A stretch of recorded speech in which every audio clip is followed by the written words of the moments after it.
Assalamualaikum warahmatullahi wabarakatuh. Jangan lupa subscribe channel ini. Mari kita simak kisahnya. Di sebuah lembah subur di Yordania, hiduplah sebuah keluarga sederhana yang diuji oleh keadaan. Di tengah hamparan ladang yang kini kering, terdapat sebuah rumah kecil di mana sebuah kisah besar dimulai. Ayahnya, Aktub bin Ajuz, adalah seorang petani tekun. Dalam kesehariannya, ia dikenal sebagai lelaki soleh, jujur, dan penuh kebaikan. Aktub memiliki seorang putra bernama Ilyasa. Namun, Ilyasa kecil diuji dengan penyakit parah sejak lahir. Tubuhnya lemah, dan ia hanya bisa berbaring sepanjang hari. Segala usaha telah dilakukan, namun kesembuhannya belum juga datang. Aktub memegang cangkul, melangkah di ladang kering. Ia menatap langit yang cerah tanpa awan. Wajahnya pun penuh kekhawatiran. Aktub berbisik, "Ya Allah, Engkau pemilik langit dan bumi, turunkanlah hujan-Mu." Ilyasa kecil terbaring di tempat tidur sederhana. Wajahnya pucat, tubuhnya lemah. Ibunya Maryam duduk di sampingnya dengan mangkuk bubur di tangannya. "Lihat nak, ibu sudah membuatkan bubur untukmu. Ayo makan sedikit saja."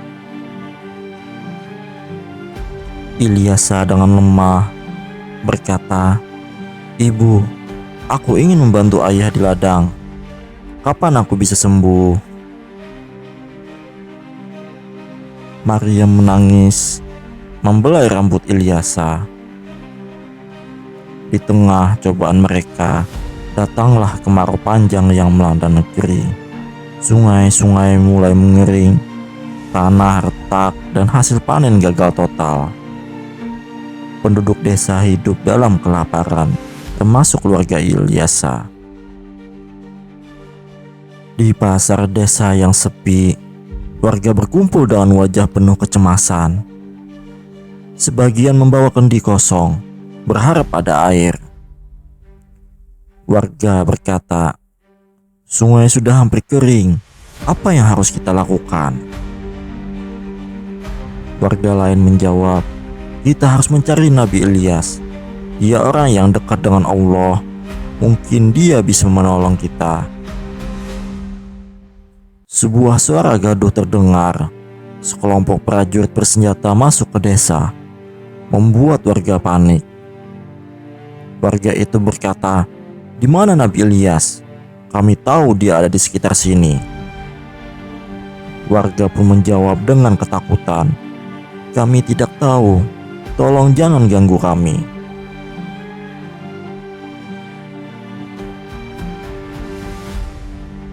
Di suatu malam di rumah Aktub, Aktub mendengar ketukan keras di depan pintu. Ia membuka pintu dan mendapati Nabi Ilyas berdiri dengan napas terengah-engah. Nabi Ilyas berkata, "Assalamualaikum, bolehkah aku meminta perlindungan di rumahmu?" Aktub menjawab, "Waalaikumsalam, wahai utusan Allah, silahkan masuk. Rumah ini adalah milikmu." Aktub pun memanggil Maryam untuk menyiapkan makanan. Maryam menghidangkan roti kecil dan air. Maryam berkata, "Maafkan kami, ini saja yang kami punya." Nabi Ilyas tersenyum dan berkata, "Tidak apa-apa, Allah akan mencukupkan semuanya." Nabi Ilyas pun mengadakan tangan, berdoa kepada Allah. Tiba-tiba makanan berlimpah ruah.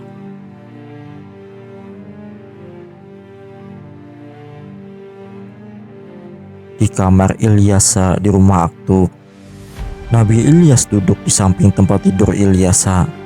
Ia meletakkan tangan di kepala Ilyasa dan berdoa, "Ya Allah, yang maha menyembuhkan, angkatlah penyakit dari hamba kecil ini. Seketika itu, tubuh Ilyasa mulai bergerak. Ia membuka matanya dan duduk tegak untuk pertama kalinya. Ilyasa berkata, "Subhanallah, aku sembuh." Maryam pun menangis haru dan memeluk Ilyasa. Aktu bersyukur bersujud di lantai. Di bukit kecil di dekat desa, Nabi Ilyas dan Ilyasa duduk di bawah pohon rindang. Nabi Ilyas menjelaskan tentang tauhid dan kehidupan.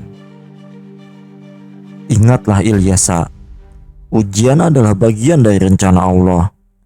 Tetaplah sabar, teguh dalam iman, dan jangan pernah berpaling darinya."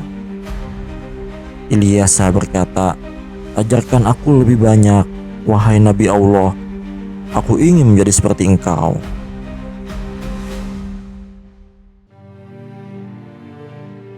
Di pagi hari, Nabi Ilyas mengucapkan perpisahan kepada Ilyasa. "Allah memanggilku untuk kembali kepadanya, Ilyasa.